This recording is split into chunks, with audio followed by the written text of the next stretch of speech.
All right, good morning. Today we're talking about how airplane instruments work for beginners. Oh no. All right, here's the outline.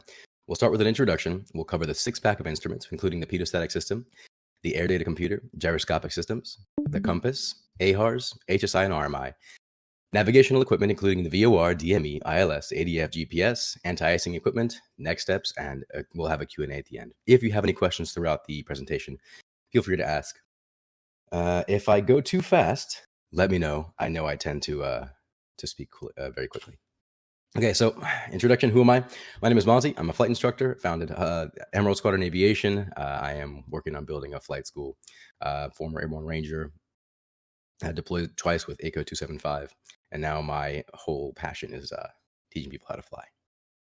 Okay, let's talk about aircraft flight instruments and navigational equipment. Now, this is going to cover the ACS requirement, which is the Airman Certification Standard for the check ride. So everything we cover today, you are likely to see on your check ride. And I just realized my pad is not plugged in. There we go. Awesome. So the objective, the student should develop knowledge of the elements related to the operation of flight instruments, as well as the characteristics and operation of navigational equipment.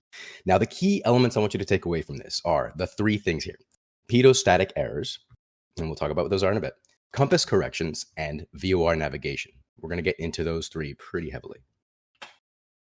Let's talk about the six-pack. The six-pack, or the six standard instruments you're going to see on your aircraft, are the airspeed indicator, point them out, airspeed indicator, the attitude indicator, the altimeter, vertical speed indicator, the heading indicator, and the turn coordinator. Now, if you break this down into if you imagine an aircraft, right? An aircraft is a three-dimensional vehicle. The six-pack of instruments give you information on pitch and roll for the most part.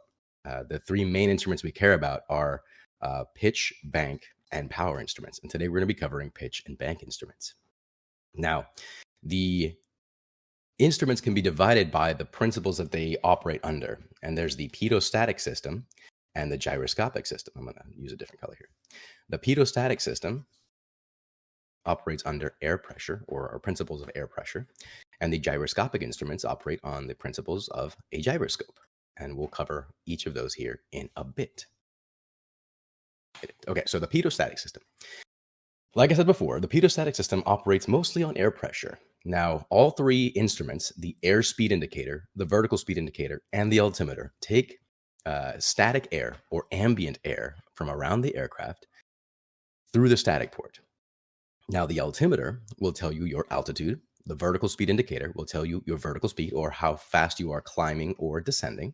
And the airspeed indicator will tell you how fast you're moving through the medium of air based on this static air. Now, the airspeed indicator takes ram air from the pitot tube that's in front of the aircraft or on the leading edge of a wing. It takes ram air and it compares it to the static air. So this air is on the side of the aircraft. It's ambient. This air is ram air. It's getting a face full of air while we're flying. And the airspeed indicator compares the two, and it gives you an indication of your airspeed. Now let's review. You can answer me, or you don't have to. You can just say it to yourself. What three instruments make up the pedostatic system? I'll give you a second to think about it. That is the airspeed indicator, the altimeter, and the vertical speed indicator. And they all operate under the principles of air pressure. Now, let's talk about the vertical speed indicator and the altimeter. Excuse me. Now, the altimeter has a little aneroid wafer. If you can imagine two balloons, one balloon inside of another balloon. This little aneroid wafer here is your inner balloon, and you tell it with this little knob here what the air pressure is at sea level. For example, we say, hey, little aneroid chamber here, the air pressure at sea level is 29.92 inches of mercury. And we do that through this knob and through this little window here, called the Colesman window.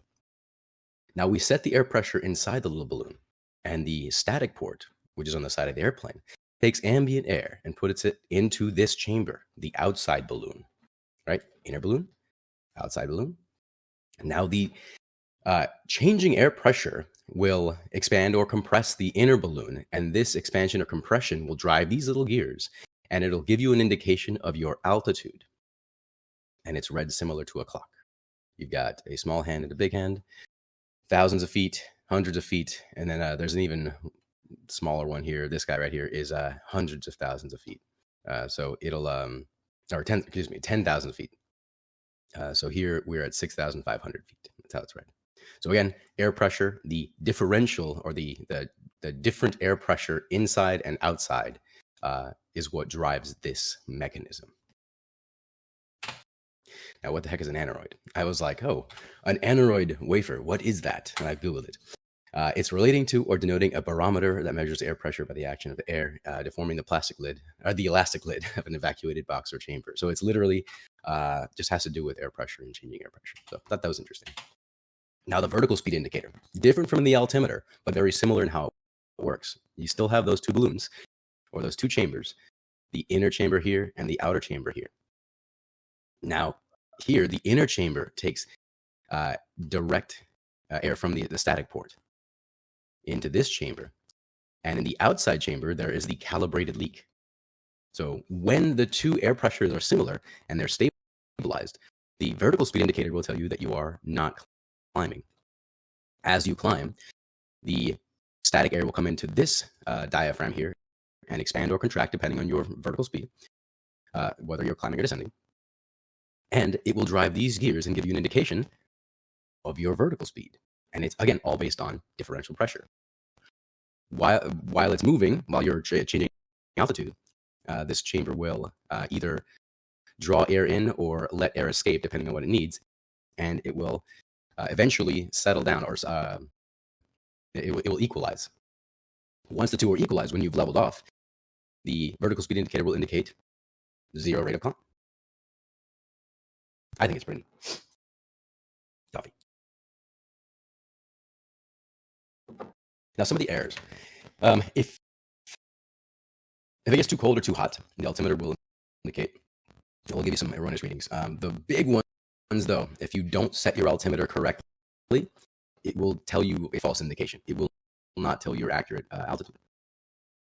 Also, if you are flying and you go from a high pressure area to a low pressure area without adjusting your altimeter to the correct setting, again, it will indicate incorrectly. And we have the mnemonic device: from high to low, look out below, and from low to high, clear the sky.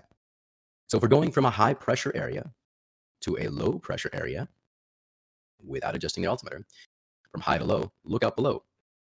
Our altimeter will tell you, yeah, you're trucking along, flying at the right altitude, but you will have descended and you will hit the ground sooner than you think. And that works for both pressure and temperature. Pressure and temperature. From high pressure or high temperature to low pressure or temperature, look out below. And then from low to high, clear the sky. If you're moving from a low pressure or low temperature area to a high pressure or high temperature area, your altimeter will again tell you you are flying, straight and level or whatever, but you will be higher than you think. The altimeter will tell you, yeah, you're on the ground, and you're like, why am I still flying? It's because you have not adjusted your altimeter. So those are the errors there. From high to low, look out below, and from low to high, clear the sky. And the vertical speed indicator, for the most part, it's just delayed. It's an older technology, so be aware that there will be a slight delay in your vertical speed. So don't trust it implicitly. Give it a minute to settle, and then you can trust the instrument. Now let's talk about the airspeed indicator. Again, it's a pitot-static instrument, so it operates on the principles of air pressure. Now, just like the other two, it takes static air and puts it into this little chamber here, the diaphragm. And it also takes ram air from the pitot tube, really, really high speed air. I can speak English. High speed air into the pitot tube, and it puts it into this diaphragm here. And it measures the difference between the static air or the still air, the ambient air, against the really, really fast moving air. And it drives these gears, and it gives you an indication of your airspeed, your speed through the medium, through the fluid of air. Now, the air data computer is a solid state system in more advanced aircraft that takes that same pitot-static pressure data that we just talked about, and it also includes temperature probes, and it calculates a much more precise airspeed and altitude, and it's displayed on a glass cockpit. So if you are going from old school, 1975 analog instruments And now you're flying, the top of the line F-35 glass cockpit. You're going to have an air data computer, and it's going to give you more precise indications. Now let's review what three instruments make up the pedostatic system. Take a second to think about it. The pedostatic system is the airspeed indicator, the altimeter, and the vertical speed indicator, and they all operate under the principles of air pressure and changing pressure. Now, by process of elimination, what are the three gyroscopic instruments? That's going to be your attitude indicator, your heading indicator, and your turn coordinator. And these all give you information about banking or turning. Now, the three instruments, like I said, are the attitude indicator, the heading indicator, and the turn coordinator. And we're also going to talk about the attitude and heading reference system, or AHRS, the more advanced high-speed, low-drag glass cockpit stuff. Now let's talk about gyroscopic basics. A gyroscope is a very fast spinning wheel with most of its weight concentrated on its periphery, on the outside. And I usually use a fidget spinner to demonstrate the gyroscopic basics. So if you have a fidget spinner, it's not just a thing to mess around with. You can actually learn from it. Now, the two characteristics of a gyroscope are rigidity in space and precession. When you spin something really, really fast, it wants to stay spinning and it wants to hold its position in space. And then the second one is precession. If you are spinning a gyroscope very fast and you exert a force on it, let's say we're trying to pitch up on this, it's effectively like putting a force on the outer rim of the top of the spinning gyroscope. And because of precession, it will feel that force 90 degrees away in the plane of rotation, and it will give you a yawing motion like that. So while you pitch up, you will also create a yawing effect. So it will pitch up and yaw to the left. And that's true about propellers, and that's true about your gyroscopic instruments. So be aware that you're going to have some precession while you are flying and all of your gyroscopic instruments. Now, the two typical types of gyroscopic instruments are electric and pneumatic, just the type of system that runs or that powers the instruments. Let's talk about the types of instruments. The turn and slip coordinator or the turn and slip indicator, these two, functionally do the same thing. And they are typically driven by the electrical system. So they are electrically driven gyroscopes. Now, they give you information about your rate of turn. If you turn the aircraft to the left, it'll indicate a left turn.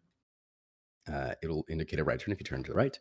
And again, it's a spinning gyroscope, and the aircraft rotates about that spinning gyroscope. Now, I like the turn coordinator. I think it's a fancier instrument.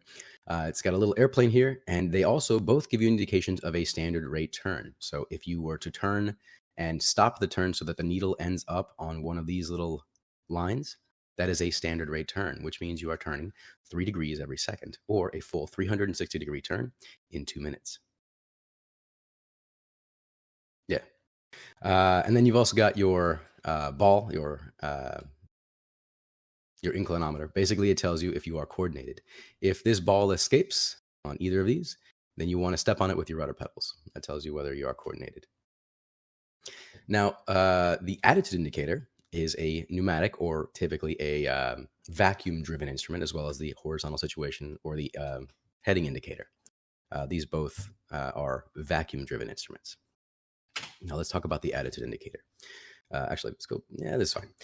The attitude indicator, my favorite instrument, honestly, it is a little airplane. This is how you fly your plane in instrument conditions. There's a little airplane here in the center. Let me go back a little bit. There's a little airplane here in the center, and you fly that plane. This is your nose. These are your wings. This is the ground, and this is the sky.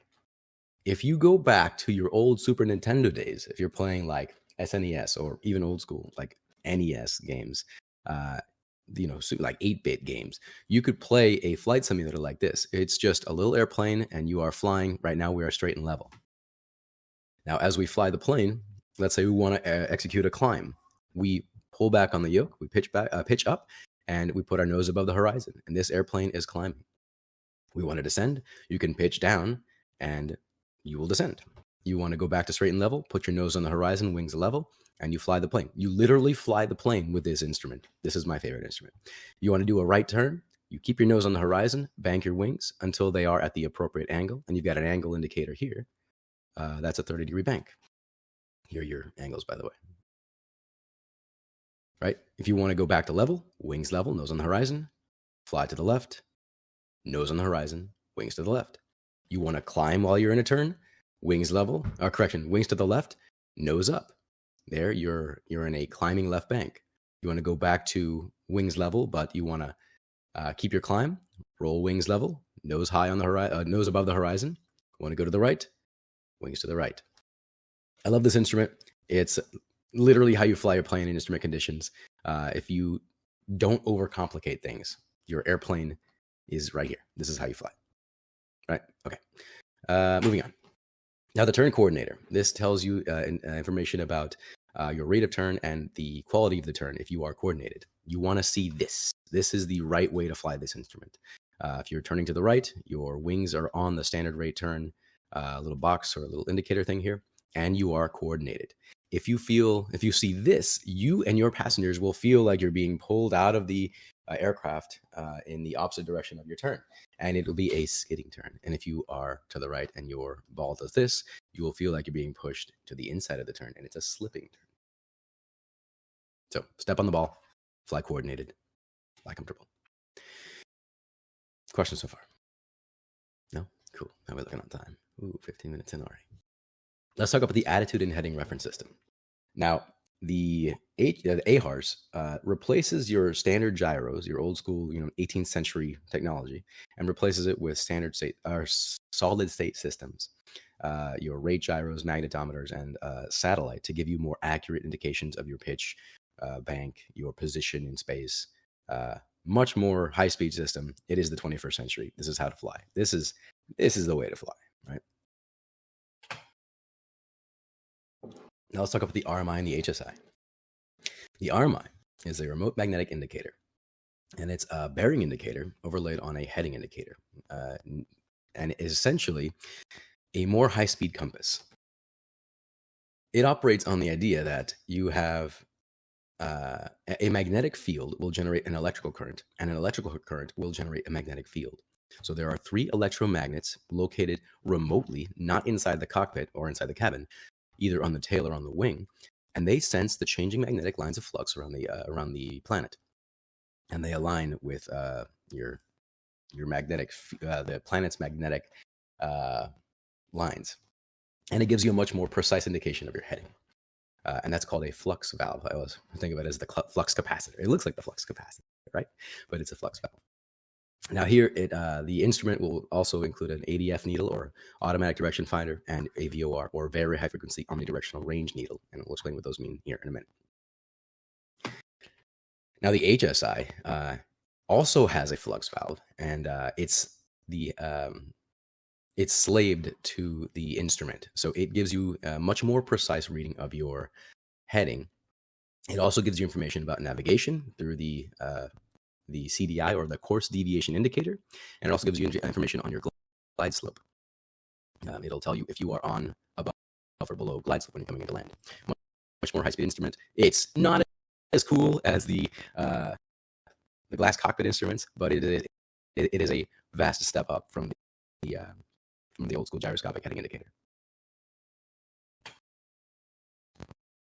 Now, speaking of the compass, let's talk about the compass and the fundamentals. A compass is 2 small magnets attached to a metal fluid inside a compass fluid that's very similar to kerosene. It gives you an indication of your heading, and it is inaccurate. It is not accurate when you are accelerating, decelerating, climbing, turning, descending. It is only accurate in straight and level on accelerated flight. So don't trust it until you are stabilized. And we remember those errors using the acronym UNOS and ANS. UNOS stands for undershoot north and overshoot south. If we are flying a northerly heading and we execute a turn to the right, your compass will undershoot that turn. Let's say you will turn to the right, and it might even indicate a turn to the left, and then eventually catch up to you. It'll be like, oh wait, you're going that way? Oh, I'm coming. Undershoot north. However, if you are flying south and you make a turn, the compass will get overly excited and turn way faster than you, and you will catch up to the compass. Overshoot south. Who knows? The compass will undershoot north, undershoot a turn from the north, and overshoot a turn from the south. Then there's ANS. That's accelerate north and decelerate south. If you are on an east or west heading, airplane, if you're on an east or west heading and you accelerate, the compass will get excited and indicate a turn to the north, even though you haven't turned. You haven't even put any turn inputs at all. It will, if you accelerate, it'll indicate a turn to the north. And if you decelerate, it'll indicate a turn to the south. Those are the compass turning and dip errors. Then there's variation. If you imagine the planet here, it's a planet, and we have lines of magnetic flux. This is the magnetic field of the planet. We did something very silly. We said that true north is here. Unfortunately, magnetic north is not co-located with true north. There is an angular difference depending on where you are. There is a difference between true north and magnetic north, and we have to learn to account for that change or that angle every time we flight plan. And it's different everywhere on the planet. Like if you go to Washington State, it is a 15-degree difference to the east. If you go to like New York, I don't know what it is, but it'll be a few degrees to the west, I think. So be aware that there is a difference between true and magnetic north, and that's called variation. And then finally, deviation. Deviation is error caused by magnetic or electrical fields inside the aircraft. And we have to learn to account for those as well. Don't put a magnet next to your compass. Don't put your iPad or anything next to your compass because it will cause problems. Okay, so far we've covered the main instruments, the six-pack, AHRS, ADC, HMI, HSI, and RMI. Now we're going to talk about the navigational equipment inside your aircraft. And those are the VOR, the DME, ILS, ADF, and GPS. That's right. We can't actually say what they are. They're always acronyms or abbreviations. The VOR is a very high-frequency omnidirectional range radio. And it sends out, the station on the ground sends out radials in all directions, kind of like a spokes on a wheel. And they're all in reference to magnetic north. And the station operates, again, on a radio frequency, and it's very high frequency. 108, the range is from 108.0 to 117.95 megahertz.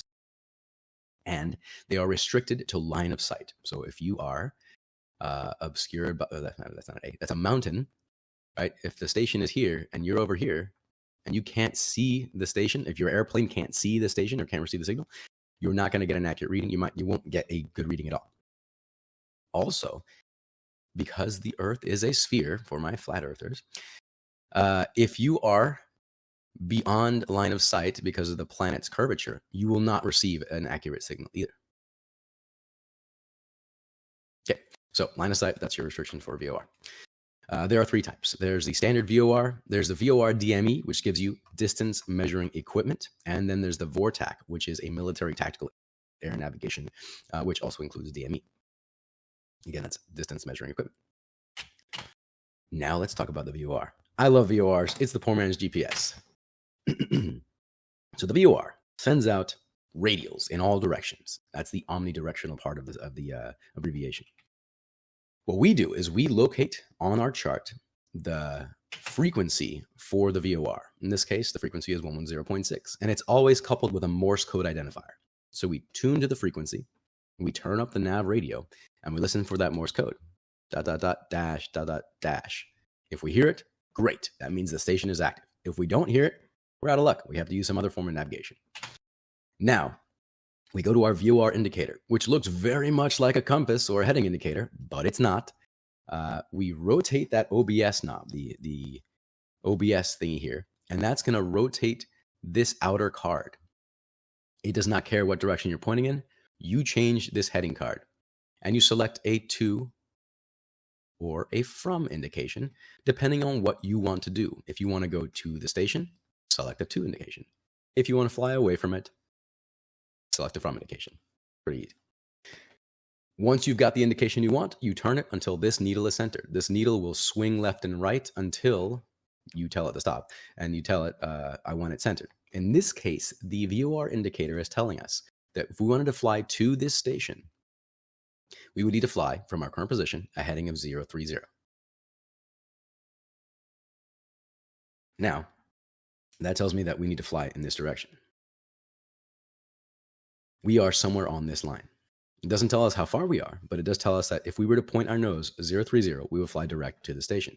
Remember that it does not care where your nose is pointed. Your airplane could be pointed way off course. It's just saying, hey, from where you are, this is your position. And if you want to turn to the right to 030, you will fly to the station. Again, does not care where your nose is pointed. Only cares about if you are on this line, 030 to the station. Let's do it again. 110.6, check. We hear the Morse code, dot, dot, dot, dash, dot, dot, dash. It's active, good to go. Now we've selected a from indication. Now this, again, tells us our position relative to the station and where we are. If we were to turn to a heading of 030, we would fly away from the station. So that tells me that we are somewhere on this line. And if we turn to a heading of 030, we will follow this line away from the station.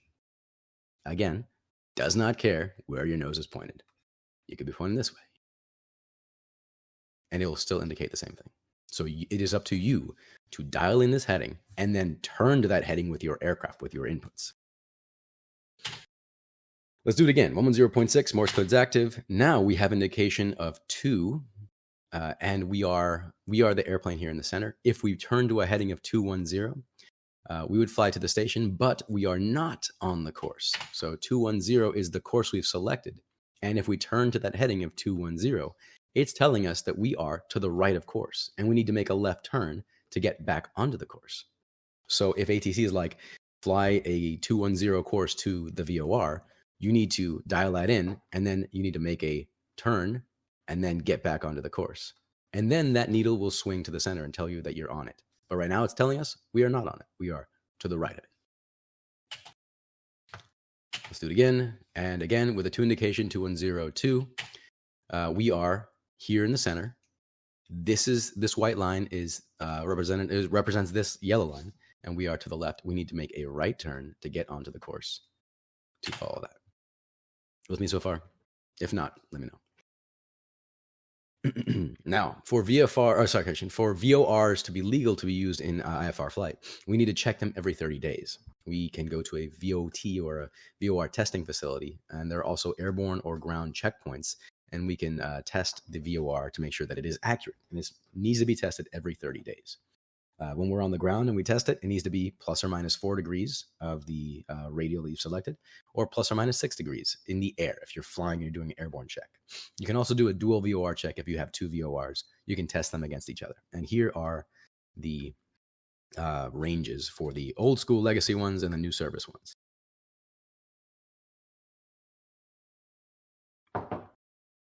Coffee. Okay, let's talk about DME. DME is pretty cool. DME stands for distance measuring equipment, and it gives you slant range distance from a station. So if we select this station here, it will tell us, it will not tell us our horizontal distance or our vertical distance. It will tell us the hypotenuse, right? If we have a triangle here, this is X, this is Y, it's going to give us the hypotenuse here. And that's called slant range. How it works, the aircraft transmits a pulse to the DME antenna, right? It pings it. The ground receiver takes that and sends it back to the aircraft. And the equipment inside the aircraft converts the elapsed time and into distance or nautical miles. So to recap, it sends a pulse out, the station sends it back, and the aircraft interprets it from time to a distance, nautical miles. And now, if you couple this with a VOR, you will know I'm on this radial and I'm 10 miles out, so I know my exact position relative to that station. Now, again, similar to the VOR, it is limited to line of sight. So if you are behind mountains and you send out that pulse, the aircraft's going to be like, no idea, because it's not going to receive the ping. Also, there is some small error at longer distances at higher altitude. So if you are if you are high over the station, it's going to give you your slant range, and it's going to tell you, like, even though you are right over the station, it'll be like, wow, you are like 3 miles away because you are really high. It doesn't know. It just sends you the pulse back. and it interprets it as distance. So as a general rule of thumb, you should be a mile away for every 1,000 feet. With me so far? Any questions? If not, just shout them out. Okay, let's talk about the ILS. That's the Instrument Landing System. This is how we land an aircraft when we can't see outside. It's an electronic system that provides vertical and horizontal guidance to a specific runway, right? And there are 3 categories. Category 1 provides approach to height above touchdown, not less than 200 feet. So if we are coming to land at the airport, there's a little control tower. It's going to get us safely down to 200 feet. And at that point, you need to go visual. If you cannot see the runway at 200 feet, you're out of luck. You need to go missed. Cat 2 provides approach to a height above touchdown of not less than 100 feet. So you can go down a little further in a Cat 2. And then Cat 3 does not provide minimums. Basically, it doesn't have a specific minimum. Basically, you can go down as low as you can go. And then 2 and 3 require specific training. You can't just go shoot in Category 2 or Category 3 approach. You need to get special training for that on top of your regular industry training. Now let's talk about the ground components of the ILS. There's the glide slope. That gives you an indication of whether or not you are gliding correctly. It's essentially a localizer on its side. And it goes from 2.5 degrees to 3.5 degrees above the horizon. Right, so if this is the Earth, there's a small window here that's about 1.4 degrees thick. And you intercept it from below because it echoes vertically. So if you intercept it from above, you could get a false indication. So you intercept it from below, it's about 1.4 degrees thick, and you glide it down. Now at 10 nautical miles out, that's at 1,500 feet. And it narrows. It gets tighter as you go. So your indications are going to be much more precise the closer you get to the landing. Now, it intersects the middle marker at 200 feet and the outer marker at 1,400 feet above the runway elevation. And we'll talk about those in a minute.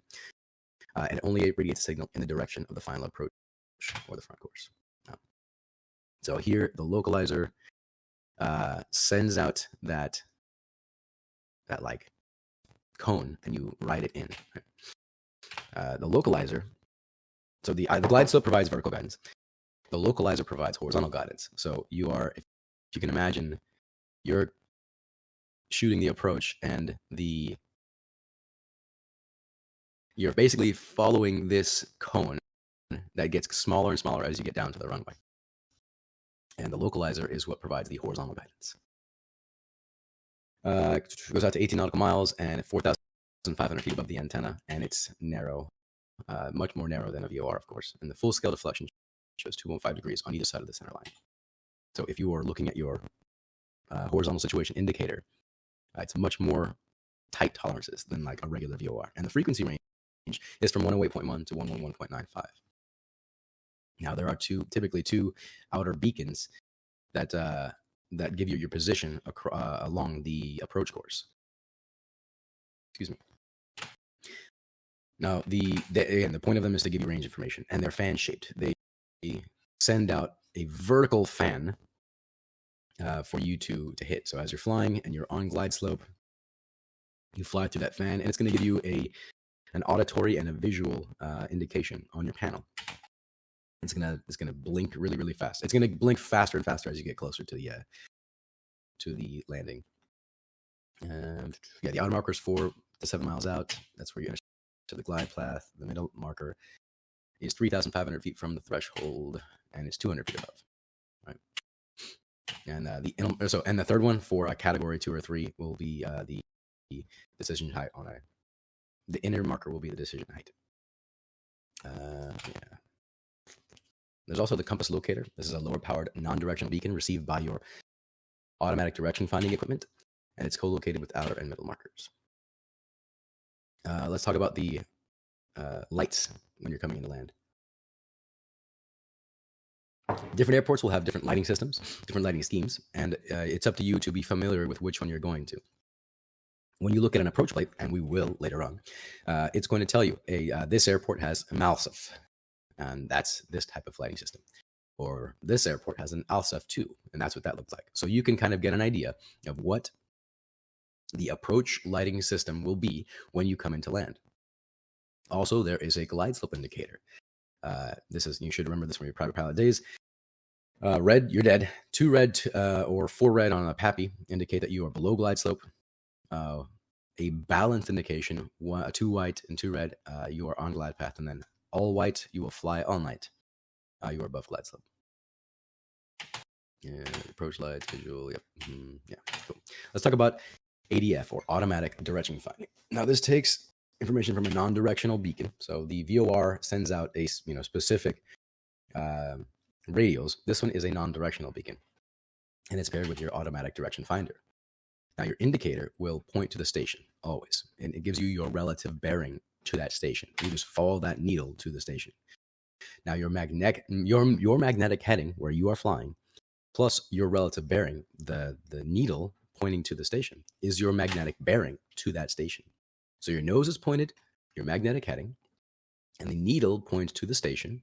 Those two together point to your magnetic bearing, and that's the direction to the station, measured from magnetic north.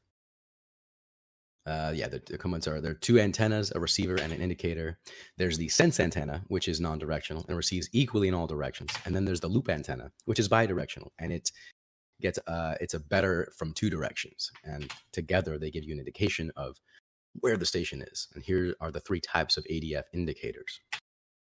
There's the fixed card, where it's always, got north at the top, and it just points to the station. So you could be flying a heading of 300, and this indicator will not move. The needle moves. That's all it is. Then there's the movable card. This will move, and let's say here you're flying on a heading of 045, and the needle is pointing to south. The station that you're looking for is to the south.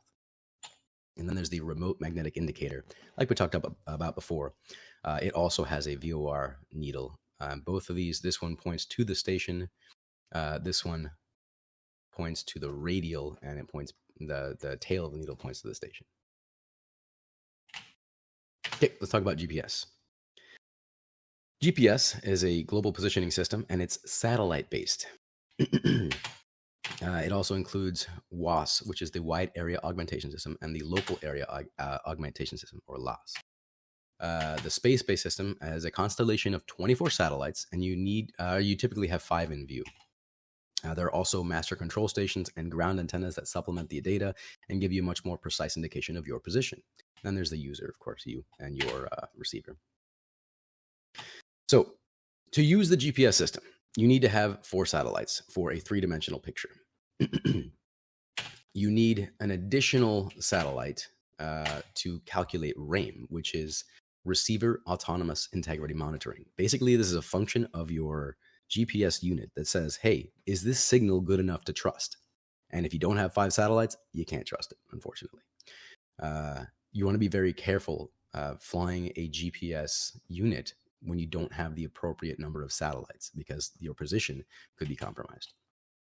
So the 5th satellite verifies the signal, and then a 6th satellite is needed to not only verify the signal, but then boot the wrong satellite and then replace it. And then you're down to 5 satellites again. So you have to verify that you have to verify RAIM, essentially, Receiver Autonomous Integrity Monitoring. Now, GPS is pretty straightforward. Compared to all the other navigation systems, you plug in your route and you follow the magenta line. And a lot of older pilots joke now, like, oh, they're kids of the magenta line or children of the magenta line, because you can just plug it in your GPS. I always recommend learning all forms of navigation, which includes pilotage, dead reckoning, which is navigation by math, VOR, ADF, ILS, DME, and then, of course, GPS. Learn all of them so that when one of them fails, you know what to do. You can substitute ADF and DME when you are determining the aircraft position over a DME fix. When you're flying a DME arc, let me talk about what that is in a minute. Actually, I'll just do it now. Let's say you're flying to land on this runway, and here's your station. You can fly a constant distance arc to fly to get to the approach course. That's a DME arc, and you can use GPS to substitute the DME. You can also use it to substitute when navigating to or from a non-directional beacon or a compass locator, and determining your position over an NDB or compass locator, or when you're determining position over a fix defined by an NDB, non-directional beacon, compass locator, or bearing crossing at a VOR localizer course, or when you're holding over an NDB. Now let's talk about WAS. WAS is a much more precise system. It's the Wide Area Augmentation System. And again, it's designed to improve accuracy. The WAS improves the signal through real-time monitoring of the GPS signal, and it gives you a much more precise indication of your position, altitude, and your timing. The error is 3 seconds of bad data per year. That's how precise it has to be. 3 seconds of bad data per year. It's a network of ground-based stations to reduce satellite error, and an accuracy of 25 feet or less 90% of the time. So very small window for error, and you must be very precise. All right. Much more precise. Now, WAS, you can shoot instrument approaches with a WAS system, and it supports all basic GPS approach functions, including your vertical navigation, and it eliminates error due to cold weather. Like we talked about, your altimeter can get funky if you are in extremely cold or extremely warm areas. Decision altitude is those 200 feet, and it can be supplemented by the LOS, or the Local Area Augmentation System, which used to be called the Ground-Based Augmentation System. Yep, we're just going to keep going. All right, moving on. Anti-ice and de-ice. Ice is bad. Ice is very bad for us. Why is ice bad? Because it reduces lift by up to 30% and reduces drag by up to 40%. You don't want to fly in ice. By the way, what are the conditions for icing? How do you create ice in your freezer? Cold temperature of water, right? So if you know that you are flying near 0 degrees Celsius at an altitude that's at a freezing level, and it's raining, or you've got fog, or you've got low-level clouds, or any visible precipitation, you are very likely to develop ice. Don't fly in freezing temperatures and visible moisture. You will develop ice. Now, there are a couple of ways to fight ice. There's the weeping wing method. That's an anti-ice mixture secreted through tiny pores in the wing that is designed to melt or prevent ice. And then heated surfaces, again, they heat up the ice. And then there are these boots that like punch the ice off of the wing. Bleed air is used to inflate leading edges to break up ice. And then finally, there's also windshield defrost. Don't mess with ice. Icing is bad. And most aircraft that we fly these days, like general aviation aircraft, Cessna 172s, 150s, are not equipped to handle icing. It's better to be on the ground wishing you were in the air than in the air wishing you were on the ground.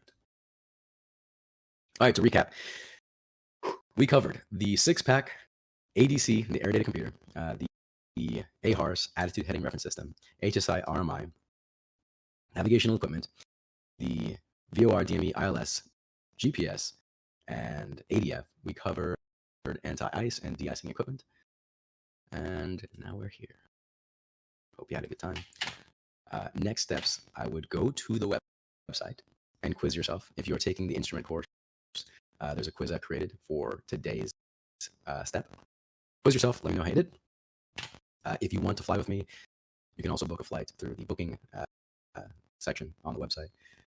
We'll go fly and get you up in the air. Pick up the audiobooks. There are a couple of audiobooks on the website. The Amazon links, those are great. The best way to pass your check ride is to quiz yourself constantly. And the M0A Pass Your Private or Pass Your Instrument Check Ride books are great. If you go for a walk and listen to those audiobooks, it's like quizzing yourself the entire time.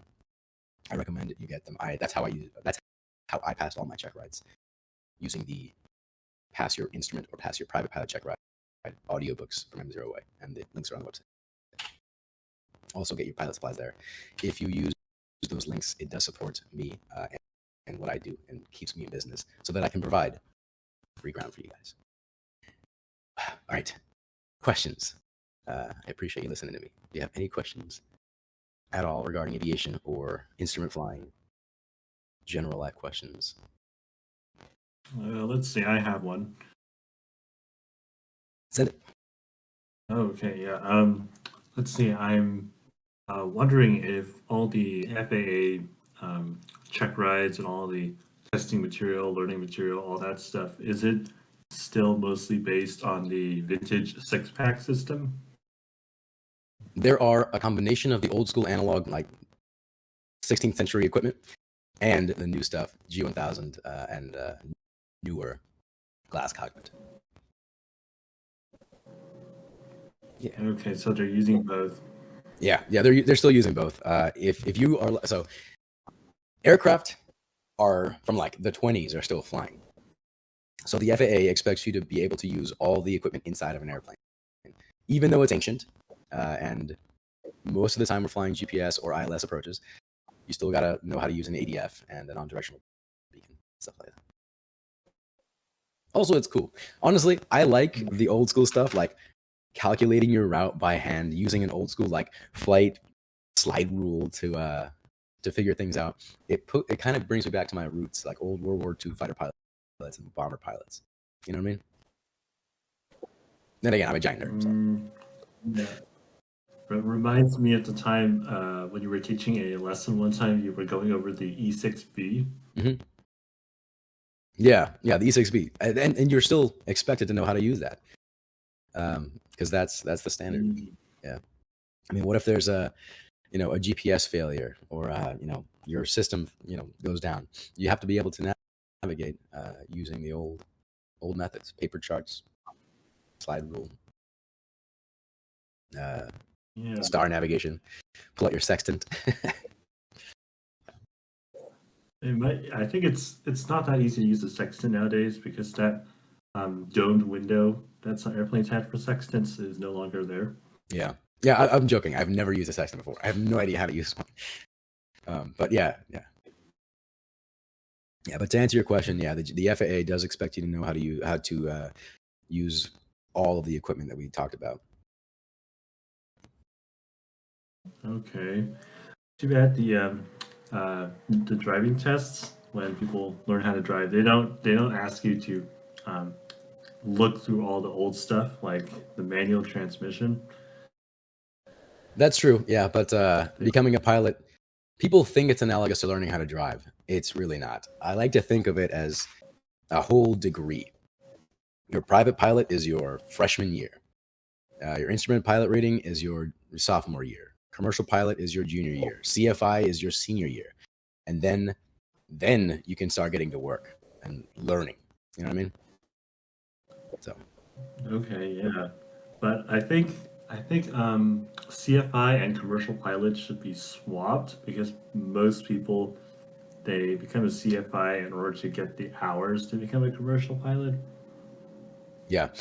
What I think the idea is that you get your ATP, or your airline transport pilot, and that's really when you become become eligible to go fly the heavies, the more interesting aircraft, and that I think you need 1,500 hours for that. So commercial pilot is just someone who is allowed to be paid to fly, and you need that before you can become a flight instructor, right? Because you can't get paid to fly as a flight instructor unless you have that commercial rating. But then if you want to go fly for the airlines or fly like transport lots of people, you need that ATP, the airline transport pilot rating, which is a much stricter, much more high standard rating. Okay, and that's what requires the 1,500? Yeah, I think that's 1,500 hours. I have to double check it, but I'm pretty sure it's 1,500 hours. And yeah, again, higher standard. That's what you're thinking of. Like, oh, you should be, you should have a bunch of more hours before you become a commercial pilot. When people think commercial pilot, they think airlines. A commercial pilot, again, is just someone who's allowed to be paid to fly. Okay. Yeah. So that means after you get your private pilot's license, are there any, what's the best way to get those 1,500 hours? Most people become flight instructors to get those hours. I don't have any desire to go to the airlines. I just like instructing, but yeah, most people do the instructing thing just as a means to an end. But you mentioned earlier that you can't become an instructor until you have the 1,500 hours? No, you can't become an instructor until you're a commercial pilot, which is 250. So commercial pilot, 250, and then you can become a CFI to get paid, and then 1,500 hours. That's when you graduate to the ATP and you become a fully fledged, I am able to go fly for the airlines kind of pilot. That's what I'm saying. Like, private pilot is your freshman, right? Instrument pilot is your sophomore. Commercial pilot is your junior year. Your CFI, you're still learning at that point, and you're just a senior in college at that point. You don't actually go to the airlines until you've graduated, and that's that 1,500 hours. Again, that's not the official way to look at it, but that's kind of how I equate it. Okay. Now I'm looking at the commercial pilot CPA thing you were talking about just now. Mhm. Is it kind of similar to the ATP because it allows you to work as an instructor? Yes. Yeah. It's similar in that you can't become a flight instructor without being able to make money in the airplane, without being able to be at the standard where people can trust you to fly professionally. And that's 250 hours. Okay, so you can become a instructor to gain those hours after all. No, you have to be a CFI. Well, you have to be a commercial pilot at 250 first, and then you can become a CFI, and then earn those 1,500 hours to get that ATP or airline transport pilot. All right. Yeah. Okay, then just get the 250 hours first, and then you can step up the rest of the way. Yeah, pretty much.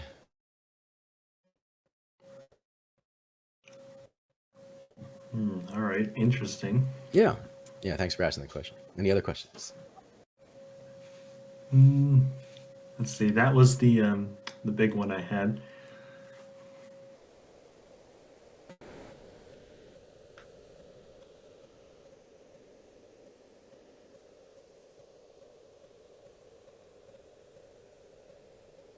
Cool. Well, if there are no other questions, if you do think of anything, just shoot me a message on Discord, DM me, or if you're watching this on YouTube, just drop it in the comments and I'll address it. If there's nothing else, thank you for coming to hang out with me. I really appreciate it. I love teaching people how to fly, so this is really fun for me. Thanks again. See ya. Yeah, thanks.